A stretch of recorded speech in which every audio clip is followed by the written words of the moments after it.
Hi, are you guys observing? ನನ್ನ ಹತ್ರ ಇವತ್ತು ಕ್ಲೇಕೋಯಿಂದ ಬಂದಿರತಕ್ಕಂಥ ಬಾಕ್ಸ್ ಇದೆ. ಕ್ಲೇಕೋಯಿಂದ ನಾನು ಇಷ್ಟೆಲ್ಲ ಐಟಮ್ಸ್ನ ಪರ್ಚೇಸ್ ಮಾಡಿದೆ. ಮೊದಲಿಗೆ ಕ್ಲೇಕೋರವರ Japanese rice and sake sleep mask. ಇದು ನೈಟ್ ಮಲ್ಗೋಕ್ಕೂ ಮುಂಚೆ ಹಚ್ಚುವಂಥದ್ದು. The next one purifying matcha clay mask. It fights acne and minimise pores. It also detox and clarifies the skin. Avoid your eyes actually. But ನಾನು dark circles ಜಾಸ್ತಿ ಇದೆ ಅಂತ ಹೇಳಿ risk ತೊಗೊಂಡ್ರೂ ಪರವಾಗಿಲ್ಲ ಅಂತ ಹಚ್ಚಿದೆ. ಸೊ 15 ಮಿನಿಟ್ಸ್ ಬಿಟ್ಟು ವಾಶ್ ಮಾಡಿದೆ. I could feel a better glow and smooth skin. After that, I had also purchased this. Trust me, this has no white cast, sweat and water resistant with SPF 50 plus plus plus plus plus plus. It is so good, especially for oily skin ಅಂತಾನೆ ಹೇಳ್ಬೋದು.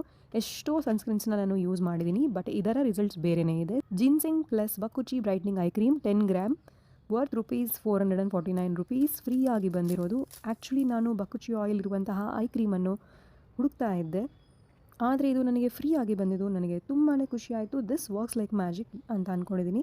Use ಮಾಡಿದಾದಮೇಲೆ results ಹೇಗಿತ್ತು ಅಂತ ತಿಳಿಸ್ತೀನಿ.